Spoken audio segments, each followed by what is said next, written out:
मेरे सजणों बेलियो ते बजुर्गो, मैं हाँ शायर नज़ीर सुल्तानी ते अपने सजणा बेलियां ते बजुर्गां नूं सलाम अर्ज करना वा। तुसीं वेख रहे हो GS स्टूडियो। GS स्टूडियो एक पंजाबी चैनल है जिहड़ा अपनी माँ बोली दे प्रचार लई काम करदा है, लोक विरसा दास्ताना पेश करदा है। GS स्टूडियो अज अपने पंजाबी भाइयों लई जिहड़ी दास्तान लैके आया है उहदा नाम है हज़रत कावां वाली सरकार। अज असीं तुहानूं इस दास्तान दा दूजा ते आखिरी हिस्सा सुना रहे हां। तुसीं साडीआं दास्तानां सुणदे हो ते साडे मान वधाउंदे हो, असीं तुहाडा शुक्रिया अदा करने हां। साडी अज दी दास्तान दी फरमाइश करदे ने काले वाला चीमा तो ज़काउल्ला चीमा, निके दौलताने चंग तो बाबा मनीर ते उहदे साथी, अमान सलाले तो चौधरी मोहम्मद शरीफ, चढ़दे पंजाब तो बिट्टू लहरी, मुल्तान तो मुहम्मद बूटा पट्टी ते आदिल कसाई, इटली तो सानू सदा कलदे ने जफर बबली भट्टी, अंजम भट्टी, चौधरी आमर विरक बुतालिया ते गुरताज सिंह। असी तुहानू दास्तान दे पहले हिस्से विच दस्या सी कि हज़रत कावां वाली सरकार ने जदों गुजरात विच आके डेरा ला लिया ते फिर जिहड़ियां करामातां होईयां अज असी तुहानू उन्हां बारे दसांगे। एक बारी हज़रत कावां वाली सरकार दा एक खास मुरीद जिहदा नाम चिराग शाह सी, जिहड़ा रात दे पिछोकड़ पैर उठ के खेतां विचों लंघ के सरकार दे डेरे ते आउंदा सी, जिथे आके इबादत करदा सी।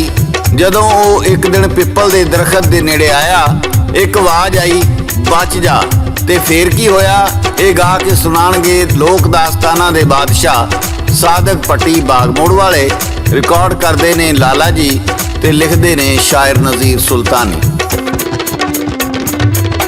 हज़रत कावां वाले दा जी एक मुरीद सिखासी, नाच राग शाजदा कर्म ओदे दायासी, कर्म ओदे दासी।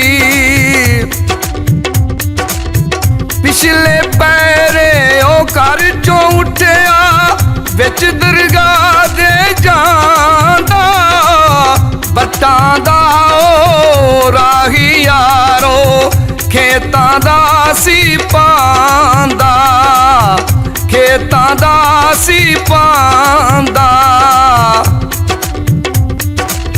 जद ओ पिपल नेड़े आया एक आवाज़ सी आई, बच के लंगी खास मरीदा पैंदी कन्न सुनाई, पैंदी कन्न सुनाई। खलो के सोचन लगा खबरे ए में मेरा, हज़रत कावां वाले दाते दूरे तो डेरा, दूरे तो डेरा। फिर ओ टुरिया दूजी वारी, फिर ओ आवाज़ा सुनिया, बच के लंगी खास मरीदा नाल कन्ना दे बुनिया, नाल कन्ना दे बुनिया। ओ तीजी वारी फिर ना मुड़िया, अगे वधदा जावे, चौथी वारी आवाज़ कन्ना दे बिच सजनों आवे, बिच कन्ना दे आवे। ओ काला नाग जियां खलोता, डर के फिर खलोता, ओदे सिर तो फड़ के सजनों सावे रंग दा तोता, सावे रंग दा तोता। ओ डर के भज्जिया खेतां दे विच, नाग सी पिछे लगे, शैतवाज सी मुर्शद वाली बच के आ ना सकिया, बच के आ ना सकिया।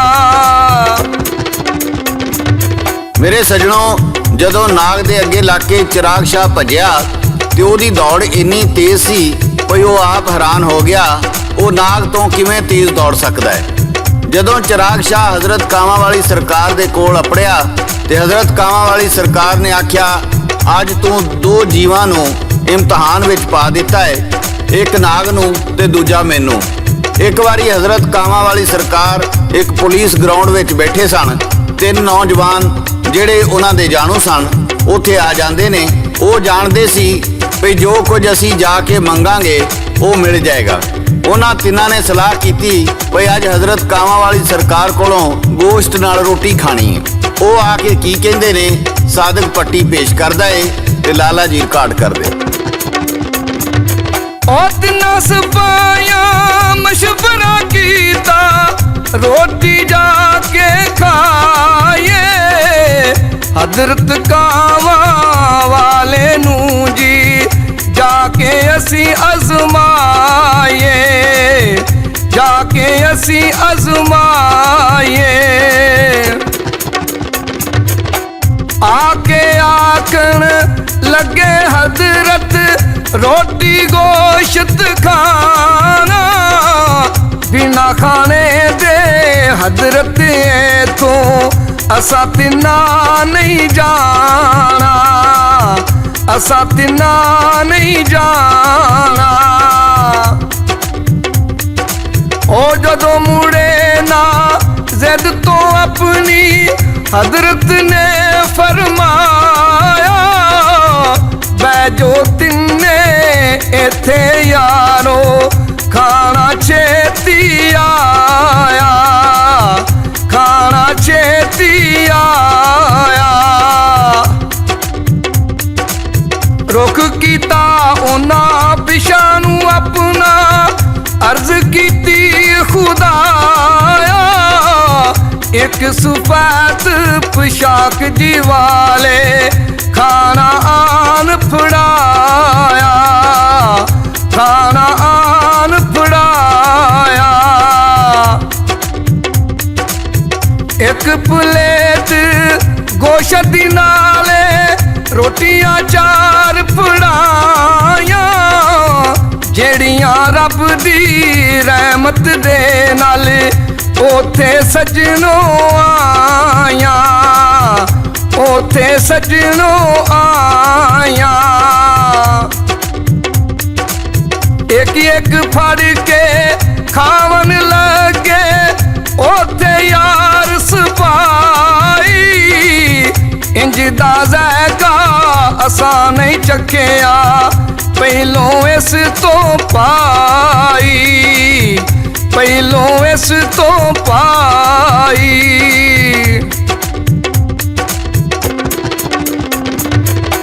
मेरे सजणों बेलियो, अल्लाह दे वलियां दियां क्या बातां ने। एक वारी हजरत कावां वाली सरकार अपने डेरे ते बैठे सी ते कोल पानी दा घड़ा पिया सी। एक सालक दरवेश आया ते घड़े विचों पानी पीण लग पिया। हजरत कावां वाली सरकार ने ਉਹਨੂੰ ਘੜੇ 'ਚੋਂ ਪਾਣੀ ਪੀਣ ਤੋਂ ਡੱਕ ਦਿੱਤਾ। ਉਹ ਸਾਲਕ ਦਰਵੇਸ਼ ਕਹਿਣ ਲੱਗਾ, ਸਾਈਂ ਜੀ ਪਾਣੀ ਤੇ ਹੈ, ਕਿਹੜਾ ਘੜੇ ਵਿੱਚੋਂ ਮੈਂ ਦੁੱਧ ਪੀ ਚੱਲਾਂ ਵਾਂ। ਹਜ਼ਰਤ ਕਾਵਾਂ ਵਾਲੀ ਸਰਕਾਰ ਹੱਸੇ ਤੇ ਕਹਿਣ ਲੱਗੇ, ਜੇ ਤੂੰ ਦੁੱਧ ਪੀਣਾ ਹੈ ਤੇ ਜਾ ਉਸ ਖੂਹ ਵਿੱਚੋਂ ਪੀ। ਫੇਰ ਕੀ ਹੋਇਆ, ਇਹ ਸਾਦਕ ਪੱਟੀ ਗਾ ਕੇ ਸੁਣਾਣਗੇ। ਇੱਕ ਵਾਰੀ ਇੱਕ ਸਾਲਕ ਆਇਆ, ਪਾਣੀ ਘੜੇ 'ਚੋਂ ਪੀਤਾ, पाटे ओदे कपड़े यारो कोई भी नहीं सीता, कोई भी नहीं सीता। हजरत आखन लगे उसनू ना पी घड़े चो पानी, इस पानी दा असर की होंदा तू ना इस तो जानी, तू ना इस तो जानी। साल के आखन लगा हजरत की ये इस दी कहानी बिच कड़े दे दुध नहीं साई ए पानी दा पानी ए पानी दा पानी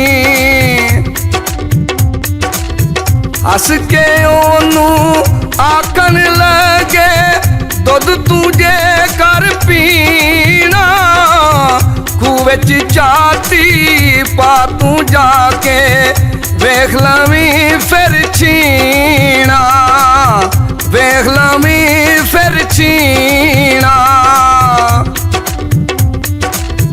जाके ओना जिठा जिस दम पानी दुध सी होया वेख्या खूह दे अंदर सालक बुत्तियों बन खलोया बुत्तियों बन खलोया एक हजरत करम लाही उसने शोर मचाया बिच गुजरात चों हर कोई बंदा ओते भजदा आया ओते भजदा आया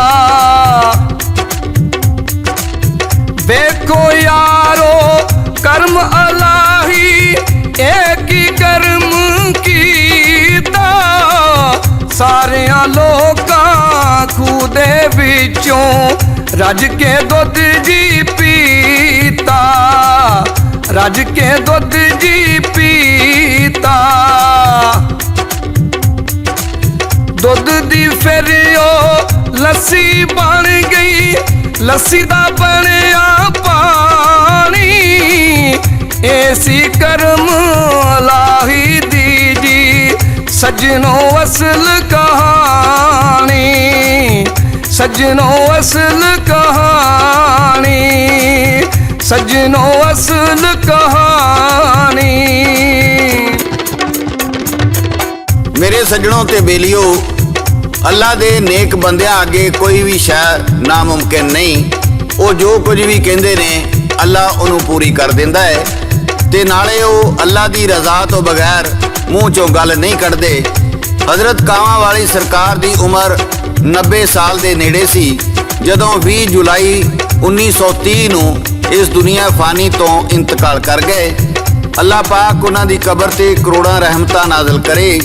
मेरे सज्जणों ये सी हजरत कावां वाली सरकार दी दास्तान। तुहानूं किवें दी लगी अपने कमेंट्स में जरूर दसना। नाले जे तुसी किसी कहानी या दास्तान बारे जानते हो तो साडे WhatsApp नंबर ते सानू सेंड करो। असी वो दास्तान तुहाडे नाम दे नाल पेश करांगे। इहदे नाल ही GS स्टूडियो वालों शायर नज़ीर सुल्तानी, रिकॉर्डिस्ट लाला जी ते लोक फनकार सादक भट्टी बाग मोड़ वाले नूं इजाजत दिओ। असी फिर किसी नवीं दास्तान नाल दोबारा हाज़र होवांगे। उदों तक रब राखा, रब राखा, रब राखा।